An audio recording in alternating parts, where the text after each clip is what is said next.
This is Ethan from Ethan Science. Today I want to talk to you about how these geodes are formed.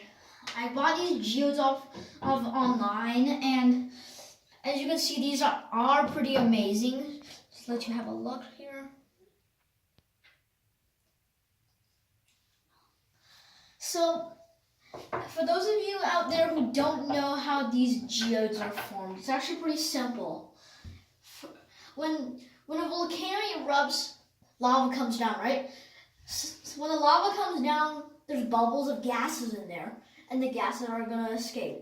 So sometimes the gas gets trapped before it can come. Lava hardens before the gases can come out. So that's how these shells are formed. When the shells are in like a crystal liquid, a liquid that has dissolved silica in it, the silica seeps into cracks in the bubble, and eventually it forms these gorgeous crystals, as you can see here. But before the crystals are formed, there's also one main part. You see here, there's a layer of chalcedony, which is a type of mineral. This mineral is actually pretty hard. It's used in knives in ancient times. This chalcedony gives the crystals a layer, like a rough surface to form on. And judging by these geodes, you probably can see this one is the one you probably can see. It's made of volcanic rock. This bottom is you can see it's hardened lava. It has bubbles and it's coated with sediments, and it has little bits of ash on it.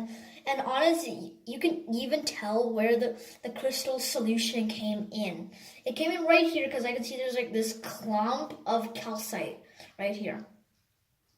Normally you find calcite or quartz, but sometimes you find other things like scepter quartz, amethyst.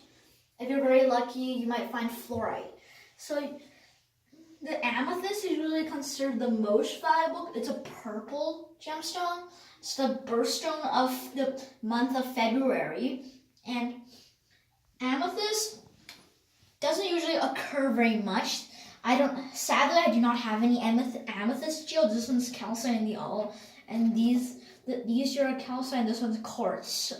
So if I do have an amethyst one, I will show you. But the main idea of today is just to talk about how these are formed. So I just finished talking about how these are formed. So let's move on. Where you can find geodes. Geodes are normally found in desertish and very dry areas, such as the deserts of Arizona in the USA or the deserts of Africa. And these geodes, you can tell them apart by rocks the same size by their weight. Geodes are hollow, which makes them geodes. A geode that is completely solid or completely filled is known as a nodule, otherwise called thunder eggs.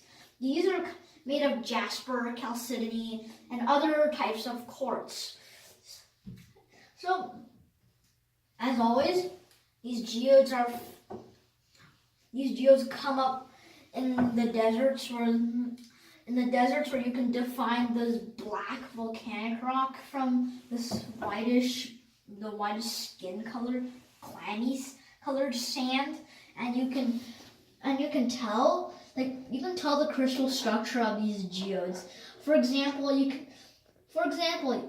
this geode has about 6 sides on its crystal. I don't know if you can see, but it has 6 sides. And in here, there's a twinned crystal, which means it has 2 crystal points, which is extremely rare to find. And by the way, if you look inside the hole of this geode, you can see a huge little scaladron crystal shape right there. I actually glued it together because to show you to look nicer. But here it is. It's in a bit of a weird shape.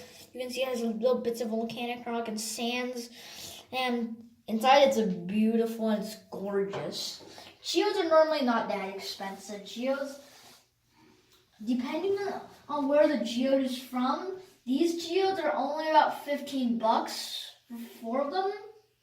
And I did not bring my extra part, the pieces I got smashed off, but here it is.